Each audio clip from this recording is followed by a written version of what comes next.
On va maintenant aborder un second plan de trading pour varier un peu. Pour ce plan de trading, on va préparer ces graphiques en avance. Donc les graphiques Ankinashi dans votre unité de temps favorite. On va rajouter l'indicateur MACD avec les réglages standards 12, 26, 9. Et on va rajouter deux moyennes mobiles réglées sur 3 périodes. Donc c'est des moyennes mobiles très rapides. Et leur particularité, c'est que contrairement au réglage standard où on les règle sur la clôture des bougies, là, on va régler la première sur les plus hauts des bougies, donc les plus hauts des 3 bougies précédentes, et la deuxième sur les plus bas des 3 bougies précédentes. En faisant comme ça, l'indicateur va prendre pour calculer la moyenne mobile les plus hauts et les plus bas des 3 dernières périodes, et ça va faire une espèce de bande qui va encadrer les cours. Vous en faites pas, on verra ça après dans un exemple si c'est pas très clair pour l'instant. Alors le premier point de la méthode, ça va être de chercher un signal d'achat ou de vente théorique avec l'indicateur MACD. Alors quand je parle de signal théorique, j'entends la façon la plus simple de servir de MACD. Quand la ligne du MACD croise à la baisse celle du signal et que les deux lignes sont au-dessus de 0, c'est un signal de vente. A l'inverse, on a un signal d'achat quand les deux lignes du MACD vont se croiser et que que les lignes étaient sous le niveau 0. Donc ça, c'est le fonctionnement standard du MACD. Alors un petit conseil, plus les lignes du MACD et du signal sont très hautes ou très basses en dessous de 0, donc plus elles sont dans des zones de survente ou de surachat, plus les signaux vont être pertinents. Les signaux qu'on va avoir qui sont trop proches du niveau 0 du MACD, je vous conseille de les ignorer pour avoir que les meilleurs signaux. On va encore voir ça après, pas d'inquiétude. Donc là, on va regarder un exemple sur le dollar néo-zélandais face au dollar en 30 minutes. On a le graphique en haut et l'indicateur MACD en bas, avec les réglages standards. Ici, on avait un signal de vente sur les bougies, parce que l'indicateur était au-dessus du niveau 0. Donc le niveau 0, c'est là où l'histogramme est à plat au milieu. Donc on était au-dessus, et les deux lignes du MACD se sont croisées à la baisse. Donc ça, c'est un signal théorique de vente selon indicateur. Donc là, on pouvait vendre. Ensuite, ici, on est sous le niveau 0 et les deux lignes se croisent à la hausse. Donc là, on avait un signal d'achat et ça correspondait à ce niveau sur les cours. Idem ici, signal de vente, parce qu'on est au-dessus de 0 et que les lignes se croisent à la baisse. Là, signal d'achat, signal de vente, etc. Et donc, plus les signaux que vous allez avoir vont être loin du niveau 0, plus pertinents vont être les signaux. Par exemple, ce signal qui était vraiment très haut était meilleur en théorie que ce signal qui était plus proche de 0 que celui-ci. Là, ça reste vraiment pour avoir que les meilleurs signaux possibles. Ça n'empêche pas que ça peut très bien marcher quand même. Ensuite, on va voir le deuxième point. Ça, c'est le premier point. Ça ne veut pas dire qu'il faut prendre un achat ou une vente tout de suite, mais ça veut dire qu'on va s'intéresser à un actif que s'il y a déjà le croisement du MACD. Ensuite, une fois qu'on a trouvé justement le croisement qui nous donne un signal d'achat ou de vente théorique sur le MACD, on va le valider grâce aux deux moyennes mobiles 3 périodes qu'on a rajoutées sur le graphique. Après un signal d'achat qui nous est donné par le MACD, on va attendre qu'une bougie Ankinashi clôture au-dessus de la MM haute. Donc MM, c'est la moyenne mobile. A l'inverse, on aura un signal de vente donné par le MACD. Dans ce cas-là, on va attendre qu'une bougie Ankinashi clôture en dessous de la moyenne mobile basse. Alors, je précise que cette validation peut arriver assez tard après le signal MACD, mais ça permet de vraiment valider qu'on a vraiment un changement de tendance avec une très bonne probabilité que les cours changent de tendance. Et ça nous permet d'éviter les faux signaux qui arrivent trop précocement des fois avec le MACD. On va encore regarder un exemple, tant que c'est frais. Là, on avait donc le signal de vente MACD, donc le croisement à la baisse au-dessus du niveau 0. Ça correspondait à ici sur les cours. Donc ici, on n'aurait pas vendu, on aurait juste mis l'actif sous surveillance. Et pour valider le deuxième point avec les moyennes mobiles, donc là vous voyez les deux moyennes mobiles, on a la moyenne mobile haute et la moyenne mobile basse. Donc calculez, rappelez-vous, à partir des 3 bougies les plus hautes et des 3 bougies les plus basses précédentes.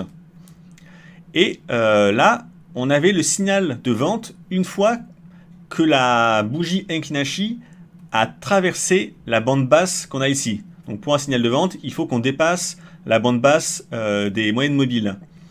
On avait le signal de vente sur cette bougie. Alors là, on ne voit pas très bien peut-être, mais la bougie a clôturé légèrement en dessous des moyennes mobiles. Donc à partir de là, ça a validé le deuxième point de la méthode, le signal MACD sur cette bougie, mais on avait le signal de confirmation qu'il fallait vendre que sur cette bougie. Ensuite, ici, on avait un signal d'achat MACD, et le signal de validation avec les moyennes mobiles, eh ben, on ne l'a pas eu très tôt. Regardez là, il n'y a aucune bougie qui a clôturé au-dessus des moyennes mobiles. La première bougie qui va clôturer au-dessus des moyennes mobiles, c'est celle-ci, la grosse verte là. À partir de là, ça a validé le deuxième point avec le dépassement à la hausse des moyennes mobiles. Ensuite, un signal de vente MACD ici, donc on cherchait à vendre, et cette fois, quand on avait le signal de vente MACD, on avait également en même temps, en clôture de bougie, eh ben, le dépassement de la moyenne mobile basse ici, donc on pouvait valider à partir de là. Idem, à partir de là, on avait un signal d'achat MACD, eh ben, on avait la validation avec le dépassement des moyennes mobiles qu'à partir de cette bougie. Donc vous pouvez vous dire que ça vous donne des signaux un peu retardés par rapport au MACD, mais ça va vous éviter des faux signaux. Des fois, quand vous avez par exemple comme un signal d'achat ici, là vous voyez que ça a beaucoup hésité. C'est même reparti un peu à la baisse ici. Donc le fait d'attendre vraiment qu'on ait ça, qu'on ait le dépassement des moyennes mobiles, quand ça arrive, ça montre quand même qu'il y a une forte pression acheteuse. Ça veut dire que si on a un signal théorique MACD et qu'en plus on a une forte pression acheteuse qu'on constate grâce aux moyennes mobiles, c'est là qu'on a vraiment les meilleures chances d'avoir les trades qui auront les meilleures probabilités de succès. Ensuite, le troisième point, on va valider avec un Kinashi. Donc il faut bien que les deux premiers points soient validés, et tout ça, ça va nous permettre de vérifier qu'on a bien un changement de tendance si un Kinashi nous valide le troisième point. Le troisième point, ça va être de checker que la bougie qui donne le signal avec les moyennes mobiles n'a pas de mèche basse si on cherche à acheter. Il va falloir qu'au minimum, les deux dernières bougies soient bien acheteuses, donc vertes si on cherche un achat. Ou alors que les deux bougies soient bien vendeuses, donc rouges, si on veut vendre. Et un peu comme pour la première méthode, on a un signal acheteur renforcé s'il n'y a pas de mèche basse sur aucune des deux bougies précédentes. Ou alors si elles ont un grand corps et ou une grande mèche haute. Et l'inverse forcément si on est vendeur. Là, si on rezoome sur un des exemples qu'on a vu précédemment, on avait le signal acheteur MACD ici. Donc à partir de là, on attend qu'on ait une bougie qui clôture au-dessus des moyennes mobiles. Donc là, il n'y en avait pas. Là, on a la première bougie qui clôture au-dessus des moyennes mobiles. Donc à partir de là, on check maintenant avec un Kinashi, est-ce qu'on a bien la validation? Eh ben, là, on l'avait bien parce qu'il n'y avait pas de mèche basse sur la bougie ici.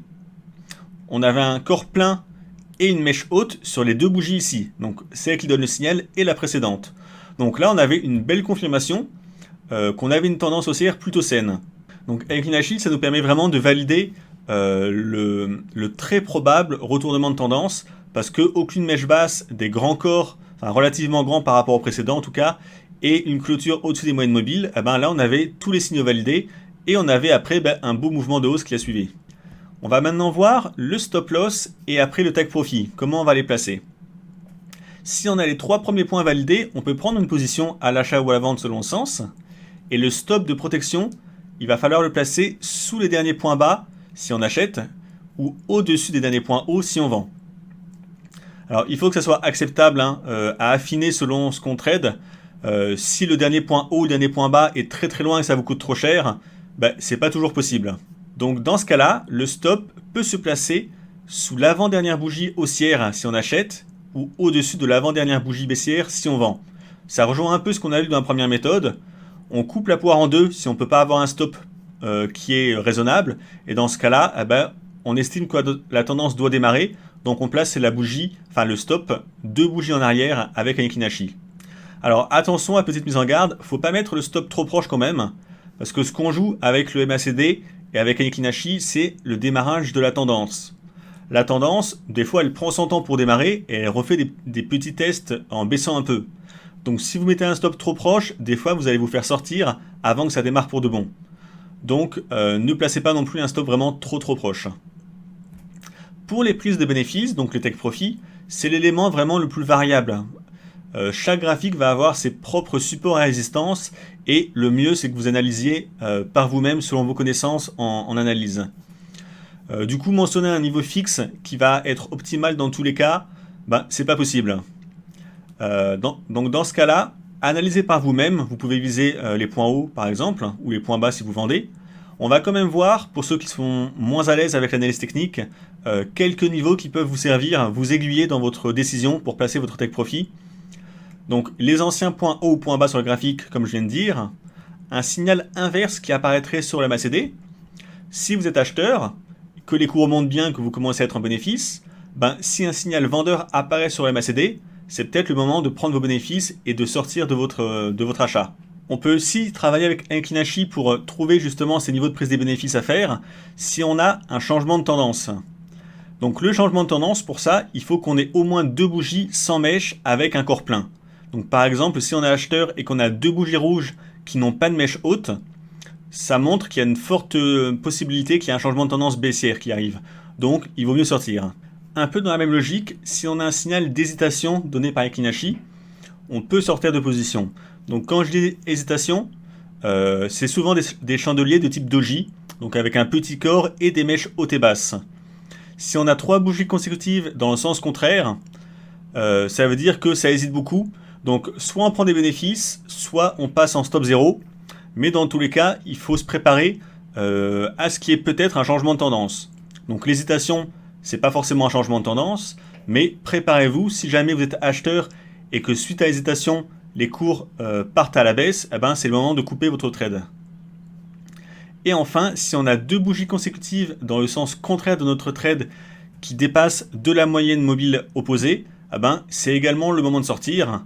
Donc typiquement, si on est acheteur et qu'on a 2 bougies baissières qui dépassent de la moyenne mobile basse des 3 périodes, c'est également le moment de sortir, quoi qu'il arrive, peu importe les mèches. Donc pour récapituler, étape 1, trouver un signal de vente ou d'achat avec le MACD. Étape 2, il faut valider ce signal avec un dépassement des moyennes mobiles en clôture. Étape 3, il faut valider au moins avec 2 bougies Inclinashi qu'on a bien un changement de tendance dans le sens de notre trade. Étape 4, on place le stop sous les plus bas ou sous l'avant-dernière bougie. Et étape 5, on laisse courir les bénéfices jusqu'à temps qu'on atteigne le take profit ou qu'on ait un signal de renversement de tendance à nouveau. Alors un petit point pour les exemples qu'on va voir en live après, je suis passé par la plateforme MarketScope du broker FXCM. Donc j'ai voulu varier, j'avais employé MetaTrader avant, là j'ai voulu en prendre une autre qui est un peu plus ergonomique, mais pas d'inquiétude, c'est la même logique dans tous les cas, peu importe votre plateforme, les moyennes mobiles et le MACD, c'est vraiment des indicateurs basiques qui sont dans toutes les plateformes, donc vous pouvez facilement reproduire sur votre plateforme la configuration dont on a besoin pour trader avec cette méthode.